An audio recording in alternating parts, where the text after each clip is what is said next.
Da sua Bíblia, na carta aos Filipenses, capítulo 3, nós vamos ler os versículos 20 e 21. Filipenses 3, 20 e 21. Nesse momento, irmãos, nós vamos ter esse texto lido. Eu lerei a NVT, que é a nova versão transformadora, uma dessas versões mais modernas. E o título dessa mensagem, ou o tema dela, é Cidadania Celestial. Cidadania Celestial. Diz assim: nossa cidadania, no entanto, vem do céu, e de lá aguardamos ansiosamente a volta do Salvador, o Senhor Jesus Cristo. Ele tomará nosso frágil corpo mortal e o transformará num corpo glorioso como dele, usando o mesmo poder com o qual submeterá todas as coisas a seu domínio. Amém? Graças a Deus. Irmão, cidadania, nós estamos muito afeitos a esse termo, e ela, dentro daquilo que se entende pelo termo, ela pode ser nata, não é? Quando alguém nasce em um país, e aí tem o direito de cidadania, direitos e deveres, ou pode ser naturalizado, não é? Alguém que, mesmo tendo uma cidadania, nascido em um outro país, indo para outro, não é? Dentro dos critérios ali, acolhidos pelaquela nação, pelaquela pátria, você pode se tornar também naturalizado, não é? Uma cidadania que é, na realidade, dada. E pode-se ter até uma tripla cidadania, que eu confesso que eu não sabia até então, não é?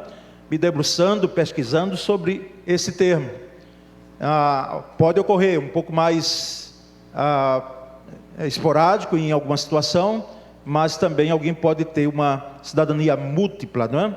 E, irmãos, nós sabemos que a cidadania celestial, que é o tema da mensagem dessa manhã, a pátria celestial, como o texto diz, nós entendemos que esse termo refere-se à condição espiritual daqueles que, pela fé em Cristo Jesus, são considerados cidadãos do reino de Deus. Então não é uma cidadania como nós entendemos em nossa sociedade, diante das nossas leis, mas é uma cidadania que é dada e foi feita, realizada, não por nós, porque não temos os méritos para tanto, mas ela foi dada, alcançada através de Cristo Jesus.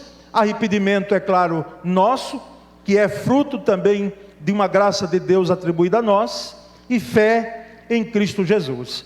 Então essa cidadania é o que nos atinge nessa manhã.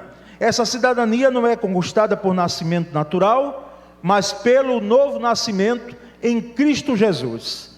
Nascer de novo em Cristo Jesus confere àquele que nasceu de novo, sem voltar para o ventre materno, como alguém entendia lá nas narrativas bíblicas. Não, mas é nascido pela fé e alcançado pela graça em Cristo Jesus. Então nós somos, irmãos, cidadãos de duas pátrias. Nós temos uma pátria terrena, que é o nosso Brasil querido, aqui para que quem tem além de mais de uma cidadania, mas nosso caso aqui, creio ser a maioria. E nós temos também a nossa pátria celestial. Nós visualizamos pelos olhos da fé essa pátria vindoura. E, irmãos, uma das perguntas bíblicas mais difíceis de serem respondidas é aquela que procura, de fato, saber como é o céu. Imagina, como é o céu? É uma das perguntas mais intrigantes, para que haja uma resposta, porque a Bíblia não entra em detalhes. Eu já vi gente, inclusive, comentando algumas coisas, não é, que são afeitas a essa terra, e que nós gostamos. Alguém chegar e perguntar: pastor, será que vai ter no céu? Será que vai ter no céu isso aqui? Nós não sabemos, não é? E se existir lá, será tudo dentro de um outro, vou usar um termo aqui, mas dentro de um aspecto espiritual, doutrinário, bíblico, em um plano celestial. e não num plano terreno. Então a Bíblia não fornece detalhes específicos de como é o céu. Não temos, irmãos, detalhes. Nós temos algumas luzes da palavra falando. A Bíblia deixa claro que o céu é maravilhoso, porque nele se manifesta a glória de Deus. Então, um lugar que manifesta a glória de Deus, esse lugar é maravilhoso. Ele não é apenas bom, ele é o ideal. Ele tem, na realidade, aquilo que o ser humano muito mais deseja. É um lugar que tem as suas propriedades, as suas peculiaridades. Então nós sabemos que céu é maravilhoso, porque a Bíblia assim o diz. E Jesus disse. E nós percebemos então que esse lugar, mesmo sem termos os detalhes dele, nós temos, irmãos, aquilo que a Escritura revela.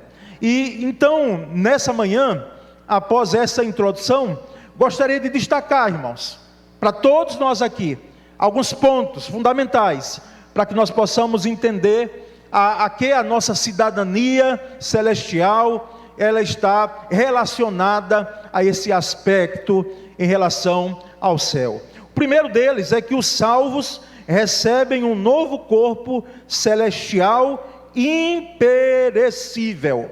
Um novo corpo celestial imperecível. Então, para chegarmos ao céu, pela graça de Deus, passamos pelo caminho que é Cristo, nós vamos receber, irmãos, um corpo celestial imperecível. Veja o texto de 1 Coríntios capítulo 15, os versículos 42 a 44 e o versículo 53. Vamos ler todos juntos? Leiamos então. O mesmo acontece com a ressurreição dos mortos. Quando morremos, o corpo terreno é plantado no solo, mas ressuscitará para viver para sempre.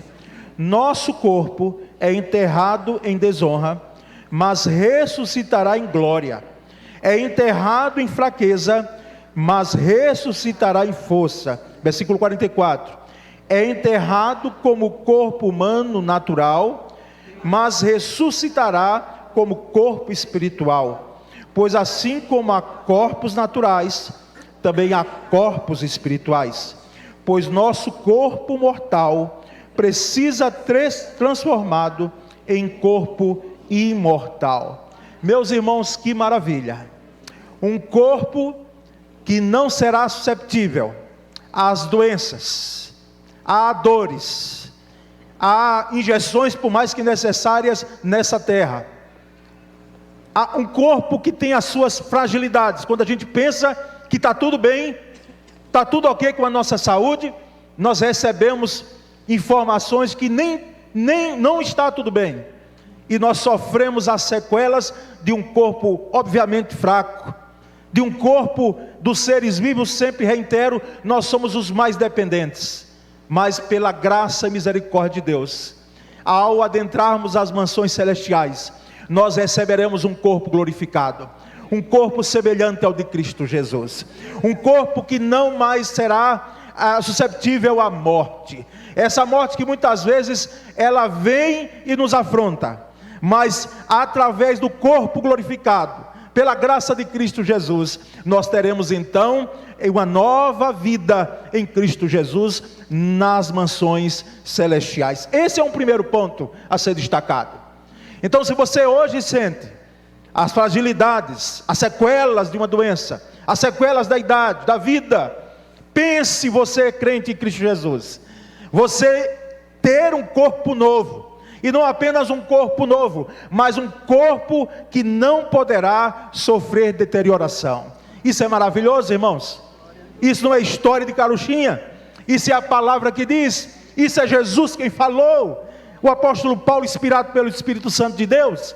Então guardemos nós em nossa mente e o coração, de que nós teremos um corpo celestial glorificado, um corpo, como nós vimos aqui, um corpo isento, irmãos, das sequelas e das situações que hoje nós estamos submetidos. Mas há um segundo fator a ser destacado, irmãos, quando falamos em essa cidadania celestial, esse viver em nossa pátria celestial, é que Deus vai enxugar dos olhos toda lágrima, Deus vai enxugar dos olhos toda lágrima. Uma das promessas mais reconfortantes, irmãos, reservadas aos habitantes do céu, é a garantia de que Deus enxugará todas as lágrimas de nossos olhos. E o texto é claro de Apocalipse, na visão de João, do capítulo 21, versículo 4, que nós vamos ler juntos. Leiamos: e Deus limpará de seus olhos toda lágrima, e não haverá mais morte, nem pranto, nem clamor, nem dor, porque já as primeiras coisas são passadas. Deus limpará toda a lágrima. As lágrimas, meus irmãos, que muitas vezes derramamos aqui nesse mundo, nós choramos a dor das perdas, a dor das enfermidades e a dor do luto, de gente querida que partiu. Imagine um lugar livre de dor, um lugar livre de tristeza, de doença e de pecado.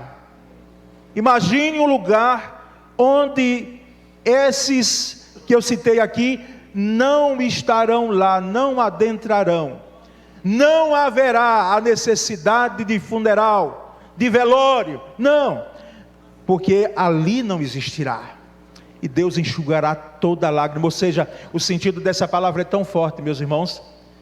Se não há lágrima, a não ser a lágrima de alegria, a lágrima de alegria, ela é lágrima de regozijo. Mas aqui o texto quer dizer que nós teremos então uma alegria perene na pátria celestial. Não será lugar de choro, de tristeza e de dor, por causa das sequelas, das situações, das vicissitudes que nós passamos aqui, não. Mas será um lugar de alegria, de regozijo. E o Senhor limpará, enxugará dos nossos olhos toda lágrima, toda lágrima. Irmãos, essas lágrimas simbolizam tristeza, nós passamos aqui, sofrimentos, as aflições humanas, elementos que serão completamente ausentes na nova realidade celestial. Não haverá, jamais haverá, porque toda lágrima o Senhor enxugará, toda lágrima, com o seu lenço maravilhoso, santo, figurando aqui, Ele enxugará as nossas lágrimas. Mas há um terceiro ponto a ser destacado, irmãos, em relação à cidadania celestial, é que não haverá mais despedida. Imaginam, não haverá mais despedida. E o texto de Atos capítulo 20, versículos 36 a 38, meus irmãos, aqui eu quero pegar um texto de uma despedida que machucou o coração de gente ali, inclusive do coração do apóstolo Paulo e daqueles que estavam, aqueles líderes da igreja em Éfeso que estavam ali. Assim, antes de nós lermos, Paulo estava em Troade, depois ele vem para Mileto. Lá em Troade ele prega até meia-noite. Um rapaz chamado Eutico, ele estava no andar de cima, onde Paulo pregava, o apóstolo.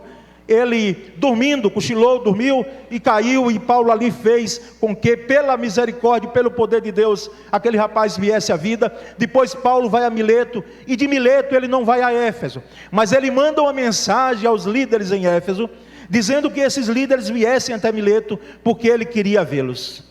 E agora nós vamos ler, irmãos, o texto de uma despedida, que a narrativa, a escritura bíblica, ela coloca. Leiamos então esse texto de Atos 20, 36 a 38, leiamos juntos.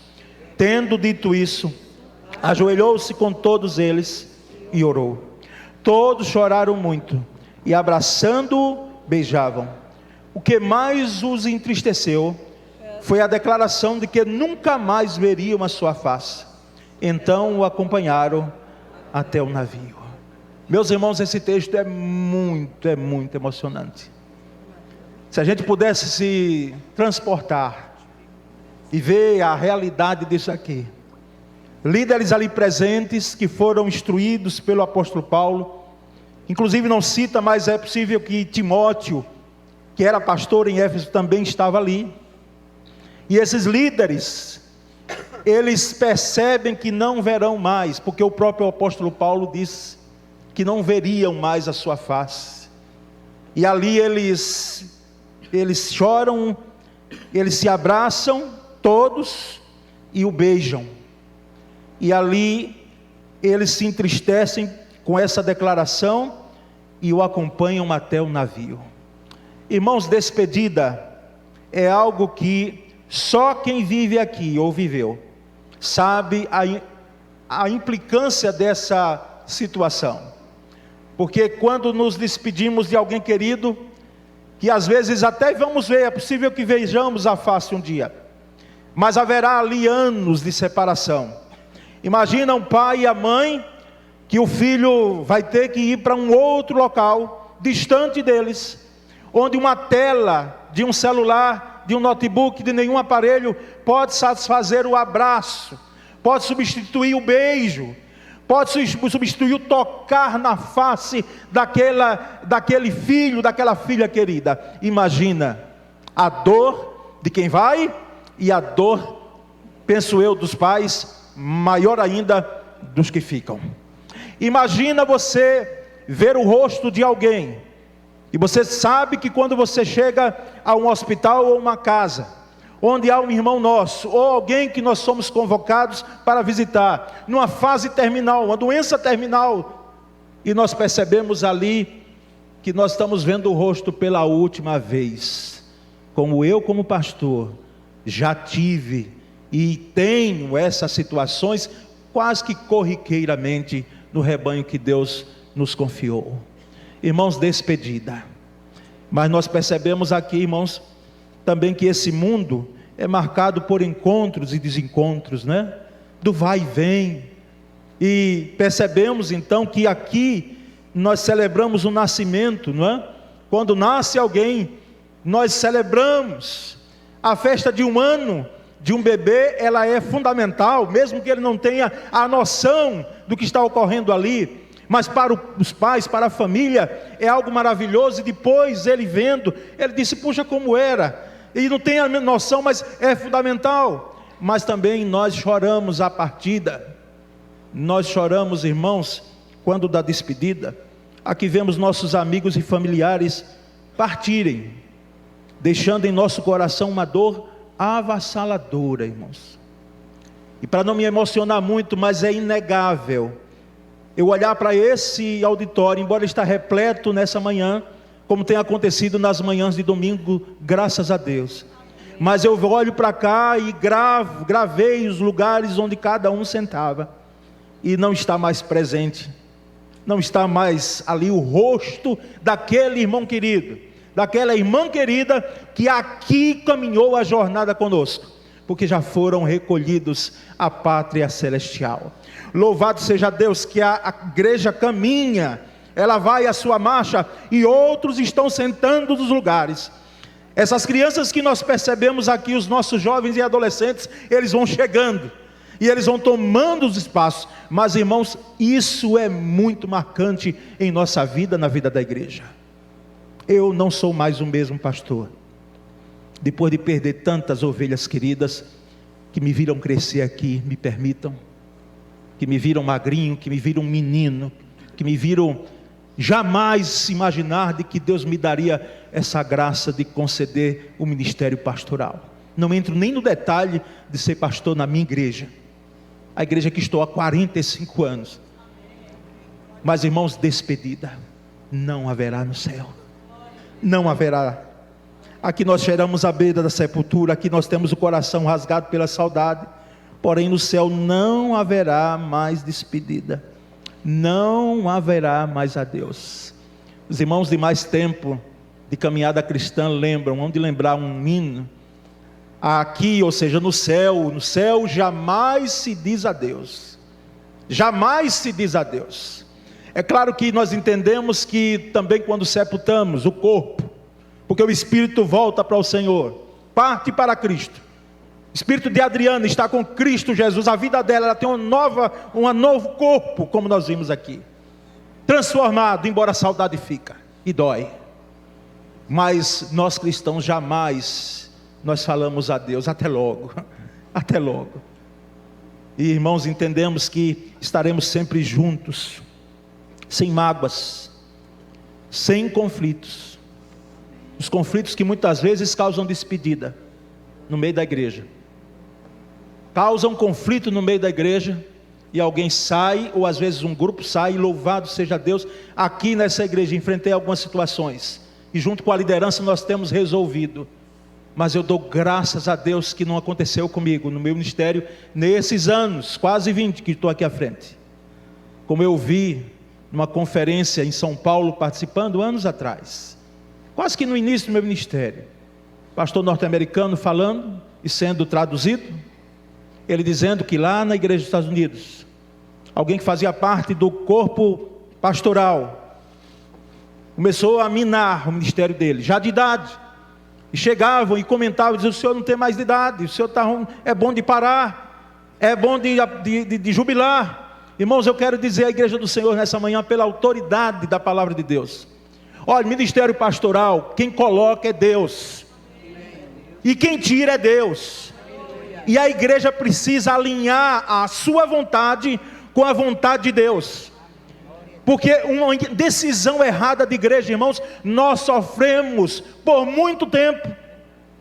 E aí aquele pastor nos fala chorando, olha, e dizendo a nós líderes, a nós ali repletos naquele auditório em Águas de Lindóia, em São Paulo, ele dizendo: meus queridos, eu vi partir gente que eu ajudei, que eu botei no colo, eu botei no ombro, choraram no meu ombro, gente que eu casei, gente que eu apresentei, saíram e não me disseram uma palavra.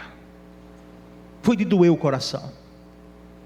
Conflitos que às vezes nós temos no meio da igreja e que causam despedida aqui na terra. E ele disse que os anos se passaram, um grupo ficou, o outro grupo foi, e a igreja rachou, dividiu, e os anos se passaram, e depois, um por um daqueles que saíram, vinham a ele e diziam: pastor, me perdoe, eu agi sem ter a noção, eu errei, mas eu agi compungido por falas que eu não deveria jamais ouvir. E ele ali com pesar perdoou, alguns até retornaram, e outros ele nunca mais viu, nunca mais. Eu fico pensando como vai ser no céu. Se você tem dificuldade, escute isso, se você tem dificuldade de lidar com seu irmão aqui, nesse plano, nessa pátria terrena, o que é que você vai fazer no céu? Como é que você vai fazer? É bom pensar até a sua condição de entrar lá, porque, irmãos, nós estaremos sempre juntos, sem mágoas, sem conflitos, nem separações. Nossa comunhão será perfeita, uma comunhão perfeita, porque lá não entrará de forma diferente. Nós seremos uma só família, um só rebanho, com um só pastor e uma só igreja, sem placa denominacional. Lá nós estaremos com os nossos irmãos pentecostais, nós estaremos lá com os nossos irmãos reformados, e não será a igreja A, a igreja B, a igreja C, não, a igreja que Jesus Cristo, Ele tem lapidado, Ele tem colocado cada vez mais a mão dEle, para que essa igreja seja gloriosa, e naquele grande dia, ela se apresente como uma noiva, como a Escritura diz, ataviada para como o esposo ter um glorioso e maravilhoso casamento. Mas, irmãos, por último, nós veremos a Jesus face a face, na pátria celestial, como cidadãos deste reino de Deus celestial, nós veremos a Jesus face a face. Vamos ler juntos o Apocalipse 22:4. Verão o seu rosto, e o seu nome estará escrito na testa de cada um. Oh, meus irmãos, verão o seu rosto. Ninguém contemplou a Cristo Jesus, salvo, nós temos testemunhos das Escrituras. Estevão olha para o céu antes de ser martirizado, e ele diz: eis que vejo os céus abertos e o Filho do Homem à direita de Deus. Apóstolo Paulo também, e ele vai contar 14 anos depois, dizendo: há 14 anos, lá em 2 Coríntios, há 14 anos houve um homem, não queria dizer que era ele, mas nós sabemos que era ele. Ele foi assunto ao céu, se ficou no corpo, se não, se fora do corpo, ou seja, se foi uma visão que ele teve, ele não sabe, ele sabe que viu coisas maravilhosas, que ele nem tinha condição de narrar. E João também, quando tem a sua visão, lá na ilha de Patmos do Apocalipse, ele começa a usar metáforas, símbolos, porque era algo muito maravilhoso. Por isso que o livro de Apocalipse, ele nunca, jamais deve ser interpretado literalmente, porque tem muitas figuras, e o apóstolo João, ele não tem a dimensão de tudo aquilo ali. E nós percebemos então, irmãos, que nós veremos o rosto de Jesus, nós contemplaremos o rosto de Jesus, o rosto do nosso Senhor. Muitas vezes, quem viaja aqui muito de avião, pode ser que você não vê o rosto do piloto, não é? Mas você sabe que ele está ali, você sabe que ele está, porque ai de nós se não tiver, mesmo com toda a tecnologia automatizada, pode ser que você vá para uma viagem e você não veja o piloto, você desça daquele voo e não saiba quem foi o piloto, embora às vezes eles se postam ali na saída, não é? E ficam ali toda a comitiva ali, saudando, mas pode ser que você não veja o rosto. Isso não acontecerá no céu. No céu você contemplará o rosto do seu grande piloto, o piloto Jesus Cristo, que conduziu a nossa vida até a mansão celestial. Charles Spurgeon, irmãos, ele disse que as ruas de ouro pouco nos impressionarão, olha, e os sons das harpas dos anjos pouco nos alegrarão em comparação ao rei no meio do trono. É ele quem atrairá para si os nossos olhares e pensamentos, que despertará nosso amor e levará nossos sentimentos santificados ao nível máximo de infindável adoração.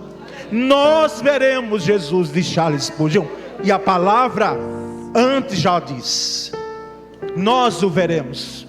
O que é que Spurgeon quis dizer? Nada será tão glorioso, nada será tão maravilhoso do que nós contemplarmos aquele que está no trono, aquele que reina, aquele que é poderoso, aquele que é majestoso, aquele que é dono da nossa vida, aquele que dirige a nossa vida, o grande eu sou. Nada ofuscará a nossa visão, o nosso chegar perto, próximo e contemplar o seu rosto. Nós o veremos. Lá veremos a Jesus em toda a sua glória e fulgor. Contemplaremos sua face. Exaltaremos pelos séculos dos séculos aquele que nos remiu com seu sangue. Proclamaremos para sempre a sua graça. Ergueremos nossa voz para dizer que nosso Deus é digno de receber a honra, a glória e o poder.